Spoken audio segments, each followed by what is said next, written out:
Hello everyone, welcome back to സ്കൂളി. ജീന മിസ്സാണ്. ഇന്ന് നമ്മൾ നോക്കാനായി പോകുന്നത് സ്പെരിക്കൽ മിറേഴ്സ് അല്ലെങ്കിൽ ഗോളീയ ദർപ്പണങ്ങൾ എന്ന് പറയുന്ന ചാപ്റ്റർ ആണ്. വളരെ ഇമ്പോർട്ടൻ്റ് ആയിട്ടുള്ള നമ്മുടെ ഫിസിക്സിലെ ഒരു ചാപ്റ്ററാണ് സ്പെരിക്കൽ മിറേഴ്സ് അല്ലെങ്കിൽ ഗോളീയ ദർപ്പണങ്ങൾ എന്ന് പറയുന്നത്. അപ്പോൾ ഈ ചാപ്റ്ററിൽ ഏറ്റവും ഇമ്പോർട്ടൻ്റ് ആയിട്ടുള്ള ഒരു കാര്യമാണ് രേഖാചിത്രം വരയ്ക്കുക, റേ ഡയഗ്രാംസ് വരയ്ക്കുക എന്നുള്ളത്. അപ്പോൾ അത് വരയ്ക്കാൻ പഠിക്കണമെങ്കിൽ അതിന് മുന്നേ നമ്മൾ അറിഞ്ഞിരിക്കേണ്ട കുറേ ബേസിക് ആയിട്ടുള്ള ടേംസും അതുപോലെ തന്നെ ബേസിക് ആയിട്ടുള്ള കുറച്ച് കാര്യങ്ങളൊക്കെയാണ് നമ്മൾ ഈ ഒരു വീഡിയോയിൽ നോക്കാനായിട്ട് പോകുന്നത്.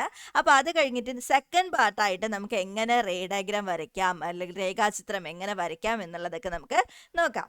അപ്പോൾ ആദ്യം നമുക്ക് അറിഞ്ഞിരിക്കേണ്ട കുറച്ച് കാര്യങ്ങൾ നമുക്ക് ഈ ഒരു വീഡിയോയിൽ നോക്കാം. അപ്പോൾ ആദ്യം എന്താണ് സ്പെറിക്കൽ മിറേഴ്സ്? അപ്പം സ്പെറിക്കൽ മിറേഴ്സ് അല്ലെങ്കിൽ ഗോളീയ ദർപ്പണങ്ങൾ എന്ന് പറയുന്ന ഒരു ചാപ്റ്റർ പഠിക്കുമ്പോൾ ആദ്യം നമ്മളത് എന്താണെന്ന് അറിയണം അല്ലേ. അപ്പോൾ സ്പെറിക്കൽ മിറേഴ്സ് അല്ലെങ്കിൽ ഗോളീയ ദർപ്പണങ്ങൾ എന്ന് പറഞ്ഞു കഴിഞ്ഞാൽ ഒരു മിററിന്റെ റിഫ്ലക്റ്റിംഗ് സർഫസ്, ഒരു ദർപ്പണത്തിന്റെ പ്രതിപതന തലം ഒരു ഗോളത്തിന്റെ, ഒരു സ്പിയറിന്റെ, ഓക്കെ, ഇവിടെ സ്പെറിക്കൽ എന്തുണ്ട്, ഒരു സ്പിയർ കാണാൻ പറ്റുന്നുണ്ടല്ലേ. അപ്പൊ സ്പിയറും മിററും തമ്മിൽ എന്തോ ഒരു ബന്ധമുണ്ട്.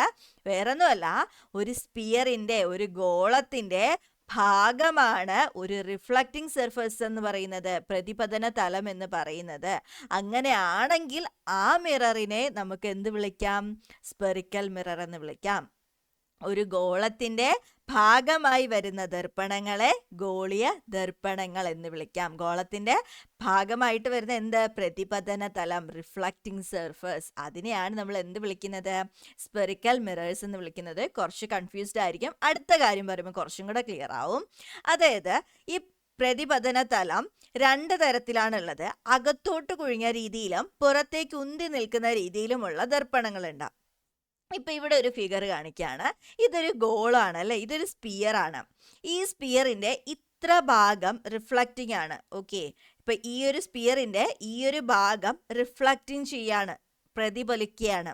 ഇതെന്താണ്? ഒരു ഗോളത്തിന്റെ ഇത്ര ഭാഗമാണ്. അപ്പൊ ഇത്രയും ഭാഗം എന്ന് പറയുന്നത് ഇതൊരു മിറർ ആണ്. അങ്ങനെയാണെങ്കിൽ ഒരു ഗോളത്തിന്റെ ഭാഗമാണ് എന്ത്? ഈ ഒരു ദർപ്പണം എന്ന് പറയുന്നത്. ഇതുപോലെ വേറൊരു ഗോളം ഇവിടെ വരച്ചിട്ടുണ്ട്. ഈ ഒരു ഗോളത്തിന്റെയും ഈ ഒരു ഭാഗം എന്താണ്? മിറർ ആണ്, ദർപ്പണമാണ്. അങ്ങനെയാണെങ്കിൽ ഇതൊരു ഗോളത്തിന്റെ ഭാഗമായിട്ടല്ല ഈ ഒരു റിഫ്ലക്റ്റിംഗ് സർഫസ്, പ്രതിപതന തലമുള്ളത്. ഈ മിററിനെയാണ് നമ്മൾ എന്ത് വിളിക്കുന്നത്? സ്പെറിക്കൽ മിറർ എന്ന് വിളിക്കുന്നത്. ഈ രണ്ട് ഫിഗറിലും ഇതില് ഈ ഒരു ഇങ്ങനെ കുറച്ച് ലൈൻസ് കാണിക്കുന്നില്ലേ? ഈ ലൈൻസ് കാണിക്കുന്ന സൈഡിൽ എന്തുണ്ടാവില്ല? പ്രതിപതനം ഉണ്ടാകില്ല. ഇപ്പൊ ഇവിടെയാണ് ലൈൻസ് ഉള്ളത്. അപ്പൊ ഇവിടെ എന്തുണ്ടാവില്ല? റിഫ്ലക്ഷൻ ഉണ്ടാവില്ല, പ്രതിപതനം ഉണ്ടാവില്ല. അപ്പൊ ഈ ഒരു കേസിലാണെങ്കിൽ ഇവിടെ നിന്ന് ലൈറ്റ്സ് വരുന്നു, ഇവിടെ ടച്ച് ചെയ്യുന്നു, റിഫ്ലക്ട് ചെയ്തു പോകുന്നു. ഈ കേസിലാണെങ്കിലും ഇവിടെ നിന്ന് ലൈറ്റ് വരുന്നു, ഇതിൽ ടച്ച് ചെയ്യുന്നു, റിഫ്ലക്ട് ചെയ്തു പോകുന്നു. അപ്പോ ഇവിടെ എവിടെയാണ് ടച്ച് ചെയ്യുന്നത്? ഇതിന്റെ റിഫ്ലക്റ്റിംഗ് സർഫസ് എന്ന് പറയുന്നത് അകത്തേക്ക് കുഴിഞ്ഞിരിക്കുകയാണ് അല്ലെ, അകത്തേക്ക് കുഴിഞ്ഞിരിക്കുകയാണ്. ഇതിന്റെ റിഫ്ലക്റ്റിംഗ് സർഫസ്, പ്രതിപതന തലം എങ്ങനെയാണ്? പുറത്തേക്ക് ഉന്തി നിൽക്കുകയാണ്. അങ്ങനെയാണെങ്കിൽ പ്രതിപതന തലം അകത്തോട്ട് കുഴിഞ്ഞ ഗോളീയ ദർപ്പണത്തെ കോൺകേവ് ദർപ്പണം, concave mirrors, spherical mirrors with reflecting surface curved inward ആയിട്ടുള്ള റിഫ്ലക്റ്റിംഗ് സർഫസ് ആണെങ്കിൽ കോൺകേവ് മിറർ എന്നും, പ്രതിപതന തലം റിഫ്ലക്റ്റിംഗ് സർഫസ് പുറത്തേക്ക് ഉന്തി നിൽക്കുകയാണെങ്കിൽ അതിന് എന്തെന്ന് വിളിക്കും? കോൺവെക്സ് അല്ലെങ്കിൽ കോൺവെക്സ് ദർപ്പണങ്ങൾ എന്ന് വിളിക്കും. കർവ്ഡ് ഔട്ട്വേർഡ് ആണെങ്കിൽ കോൺവെക്സ്, കർവ്ഡ് ഇൻവേർഡ് ആണെങ്കിൽ കോൺകേവ്. ഇംഗ്ലീഷിലും മലയാളത്തിലും ഒക്കെ നമ്മൾ കോൺകേവ്, കോൺവെക്സ് എന്ന് തന്നെയാണ് വിളിക്കുന്നത്. മിറേഴ്സിനെ നമ്മൾ ദർപ്പണങ്ങൾ എന്ന് വിളിക്കുന്നു. അങ്ങനെയാണെങ്കിൽ ഇത് ഒരു കോൺകേവ് മിറർ, ഇതൊരു കോൺകേവ് ദർപ്പണമാണ്. കാരണം ഇത് അകത്തേക്ക് കുഴിഞ്ഞു നിൽക്കുന്നു. കേവ് എന്ന് പറയുമ്പോൾ എങ്ങനെയാണ്? അകത്തേക്ക് നിൽക്കുകയാണ് അല്ലെ, അകത്തേക്ക് ഒരു കുഴിയാണ് കോൺകേവ്, കേവ്, ഗുഹ. അതുപോലെ തന്നെ ഇത് പുറത്തേക്ക് തള്ളി നിൽക്കുന്നു. അങ്ങനെയാണെങ്കിൽ ഇതിനെ കോൺവെക്സ് ദർപ്പണം എന്ന് വിളിക്കുന്നു. അപ്പൊ സ്പെറിക്കൽ മിറേഴ്സ് എന്ന് പറഞ്ഞു കഴിഞ്ഞാൽ, ഗോളീയ ദർപ്പണം എന്ന് പറഞ്ഞു കഴിഞ്ഞാൽ അതിന്റെ പ്രതിപതന തലം ഒരു ഗോളത്തിന്റെ ഭാഗമായിരിക്കണം, ഒരു സ്പിയറിന്റെ ഭാഗമായിരിക്കണം റിഫ്ലക്റ്റിംഗ് സർഫസ്, എങ്കിൽ അത് സ്പെറിക്കൽ മിറേഴ്സ്. സ്പെറിക്കൽ മിറേഴ്സിന്റെ റിഫ്ലക്റ്റിംഗ് സർഫസ് അകത്തോട്ട് കുഴിഞ്ഞിരിക്കുകയാണെങ്കിൽ, കർവ്ഡ് ഇൻവേർഡ് ആണെങ്കിൽ കോൺകേവ് എന്നും, പുറത്തേക്ക് ഉന്തി നിൽക്കുക കർവ്ഡ് ഔട്ട്വേർഡ് ആണെങ്കിൽ കോൺവെക്സ് എന്നും പറയുന്നു.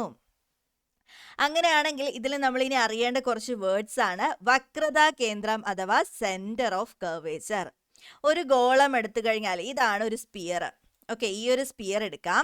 ഈ ഒരു സ്പിയർ നോക്കിക്കഴിഞ്ഞാൽ ഇതിന്റെ കറക്റ്റ് സെന്റർ പോയിന്റ്, ഈ ഒരു സെന്ററിനെ നമ്മൾ വിളിക്കുന്ന പേരാണ് centre of curvature. Centre of curvature അല്ലെങ്കിൽ വക്രതാ കേന്ദ്രം.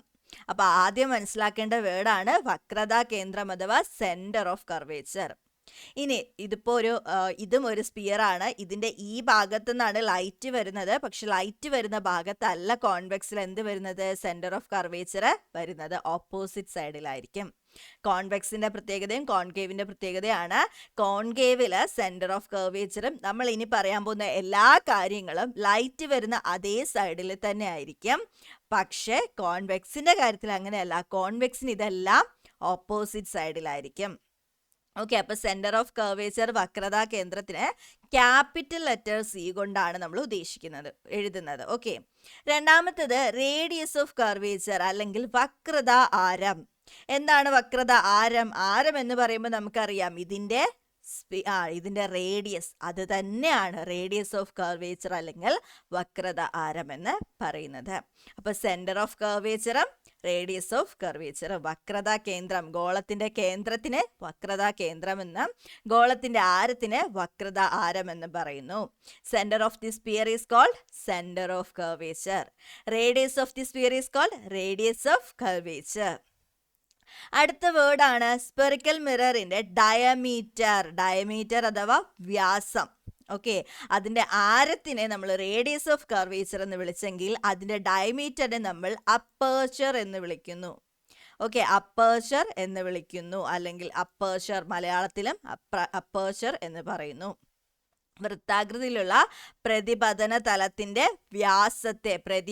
തലത്തിന്റെ വ്യാസത്തിനെ നമ്മൾ വിളിക്കുന്ന പേരാണ് അപ്പേർച്ചർ അഥവാ അപ്പേർച്ചർ, മലയാളത്തിലെ അപ്പേർച്ചർ. ഇനി റിഫ്ലക്റ്റിംഗ് സർഫസ്, ഇതാണ് ഇതിന്റെ റിഫ്ലക്റ്റിംഗ് സർഫസ് അല്ലെ. ഈ റിഫ്ലക്റ്റിംഗ് സർഫസിന്റെ മിഡ് പോയിന്റ് അതാണ് പോൾ അഥവാ പി.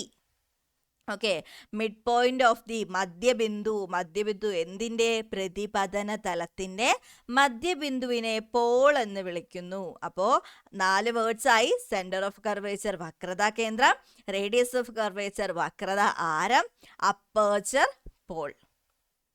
അടുത്തത് പ്രിൻസിപ്പൽ ആക്സിസ്, മുഖ്യ അംശം. എന്താണ് പ്രിൻസിപ്പൽ ആക്സിസ് അല്ലെങ്കിൽ മുഖ്യ അംശം?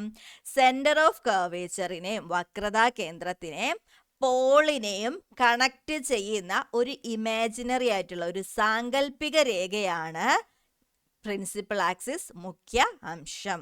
അതായത് ഇവിടുത്തെ സെന്റർ ഓഫ് കർവേച്ചർ എന്ന് പറയുന്നത്, വക്രതാ കേന്ദ്രം എന്ന് പറയുന്നത് ഏറ്റവും സെന്ററിൽ വരുന്ന ഒരു പോയിന്റ് അല്ലെ. ആ സെന്ററിൽ വരുന്ന വക്രതാ കേന്ദ്രത്തിനെയും റിഫ്ലക്റ്റിംഗ് സർഫസിന്റെ പ്രതിപതന തലത്തിന്റെ മിഡ് പോയിന്റ് മധ്യബിന്ദുവാണ് ആര്, പോൾ എന്ന് പറയുന്നത്. ഇവർക്ക് രണ്ടുപേർക്കും ഇടയിൽ വരയ്ക്കുന്ന നേർരേഖയാണ് ഏതെന്ന് പറയുന്നത്, പ്രിൻസിപ്പൽ ആക്സിസ് അഥവാ മുഖ്യ അംശം എന്ന് പറയുന്നത്. ഓക്കെ, അപ്പോൾ പ്രിൻസിപ്പൽ ആക്സിസ് മുഖ്യാംശം, pole aperture, centre of curvature വക്രതാ കേന്ദ്രം, റേഡിയസ് ഓഫ് കർവേച്ചർ വക്രതാ ആരം. ഇനി നമ്മൾ ഒരു സ്പെറിക്കൽ മിററിന്റെ റിഫ്ലക്ഷൻ അല്ലെങ്കിൽ പ്രതിപതനത്തെ പറ്റി അറിയേണ്ട ഒരു ബേസിക് റൂളാണ്, പ്രതിപതനത്തിന്റെ കോണുകൾ, ആംഗിൾ ഓഫ് ഇൻസിഡൻസും ആംഗിൾ ഓഫ് റിഫ്ലക്ഷനും ഈക്വൽ ആയിരിക്കും. ഗോളീയ ദർപ്പണങ്ങളിൽ പതനകോണും പ്രതിപതന കോണും എങ്ങനെയായിരിക്കും, തുല്യമായിരിക്കും. അതായത് ഇപ്പോൾ ഒരു ആംഗിൾ ഓഫ് ഇൻസിഡൻസ് എന്ന് പറയുന്നത് 30 ഡിഗ്രി ആണെങ്കിൽ, പതനകോണ് 30 ഡിഗ്രി ആണെങ്കിൽ അതിന്റെ പ്രതിപതന കോൺ ആംഗിൾ ഓഫ് റിഫ്ലക്ഷനും 30 ഡിഗ്രി ആയിരിക്കും. ഇത് 40 ആണെങ്കിൽ ഇതും 40, ഇത് 60 ആണെങ്കിൽ ഇത് 60, ഇത് 90 ആണെങ്കിൽ ഇതും 90. ഇത് രണ്ടും എപ്പോഴും എങ്ങനെ ആയിരിക്കും, ഈക്വൽ ആയിരിക്കും. ഏത് രേഖയിലാണോ ആംഗിൾ ഓഫ് ഇൻസിഡൻസ് ഉണ്ടാവുന്നത്, പതനകോൺ ഉണ്ടാവുന്നത്, അതേ ആംഗിളിൽ തന്നെ ആയിരിക്കും ഇത് തിരികെ പോകുന്നത്. ഇവിടുത്തെ ഈ ആംഗിളും എന്തായിരിക്കും, ഈക്വൽ ആയിരിക്കും. Okay, reflection in spherical mirrors, ഗോളീയ ദർപ്പണിലെ പ്രതിപതനത്തിൽ ഏറ്റവും ബേസിക് ആയിട്ട് നമ്മൾ മനസ്സിലാക്കേണ്ട ഒരു കാര്യമാണിത്.